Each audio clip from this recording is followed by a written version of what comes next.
Okay, I'm Logan, Landon. and today we're going to teach you about some of the basic types of shots you'll see in movies and TV shows. So let's get going. First is an extreme wide shot. It shows a broad view of the surroundings around the character. This is a great example of that. It makes the person seem smaller compared to all the trees you see around here, and that can be some of the meaning around an extra wide shot, that it makes the person seem sort of insignificant. So, a worm's eye view is as seen from definitely a very low angle on the camera. It's, you know, seems kind of humble compared to whatever the subject is, and when it's shot from that angle, it makes the subject seem really imposing, kind of a big character, big anything really. Next is high angle. Camera is above eye level, looking down, makes character look smaller and insignificant.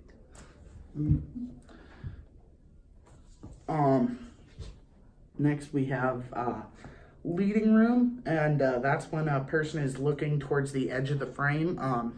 Generally with looking room or leading room, they'll leave some space in between the edge of the frame and where the person's looking from to really, you know, let you see that that's the space they're looking. Because of that, this is a pretty good image for that, because you can see the guy's kind of just looking off into space here. He's probably, you know, looking at something interesting.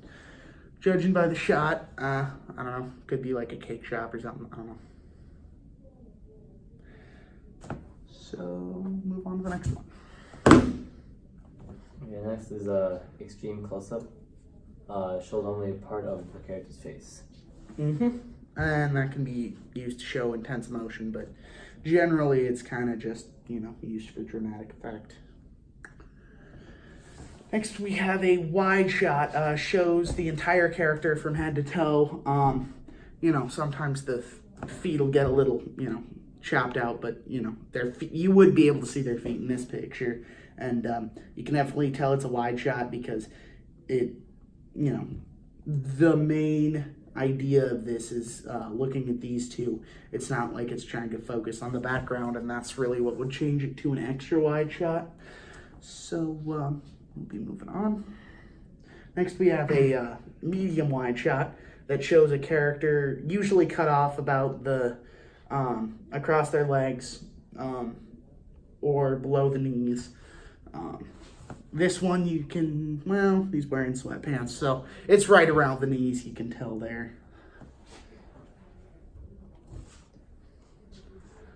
Medium shot. Okay, next is medium shot.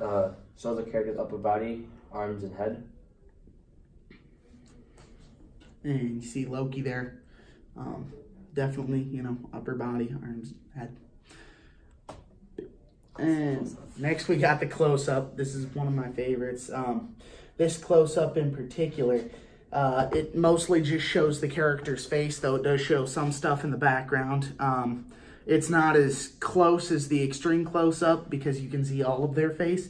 And here we see this guy crawling through some vents. It's from the movie Die Hard, if you don't know. But he's crawling through some vents, and it, you know, the close-up is kind of used to show that he's in tight, confined quarters. So, next. Eye level is the most commonly used. It's really just a neutral shot. It doesn't mean all that much of anything. Look into his soul. Okay.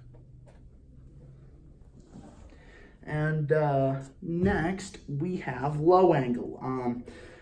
Camera is placed below eye level, looking upwards, usually not as low as worm's eye view, however, and a really good example of this that they use all the time is in the Star Wars movies for Darth Vader. They try to make him look, you know, big and scary, and they do that all the time. This shot is a good example of that. Next, we have frontal. Frontal angle tends to flatten the three-dimensionality of facial features and environments. Next, we have a bird's eye view. That's really meant to either show something that's big enough that it requires a bird's eye view, or show that something's extremely small and insignificant. It can really go either way. And just a little fun fact, this picture is actually from some Middle Eastern country, and they just built islands as decorations. So that's kind of cool. Next, we have 3/4 frontal. The quarter frontal, more often used than the frontal angle or profile, shows more depth and volume. And after that, we have profile. This one is just a view from the side. It can show some, different emotions and kind of how their, face looks, as well as just what's happening on the side of them. So here we have Hulk Hogan, and he's doing a nice profile shot for us there. Next, the quarter rear, a head or figure posed about halfway between front and profile views. Rear, shot from right behind the character. This is a pretty good one. You see the boy in the hat there, and it's right from behind him. It's not really off at any sort of angle. Next, we have a point of view shot. Camera is placed at eye position of a character. And that's kind of to show, what they're doing. This guy's laying on the beach. So, headroom is kind of just more of a principle as much as a shot of photography. The distance between the top of a person's head and the top of the frame is called headroom, but really it's just, showing that you should leave a little space for their head, not chop it off as much, because you can see a little more of the background, and it, just brings a little more life to your shot in general.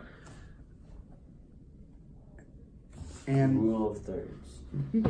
Picture area divided into thirds horizontally and vertically.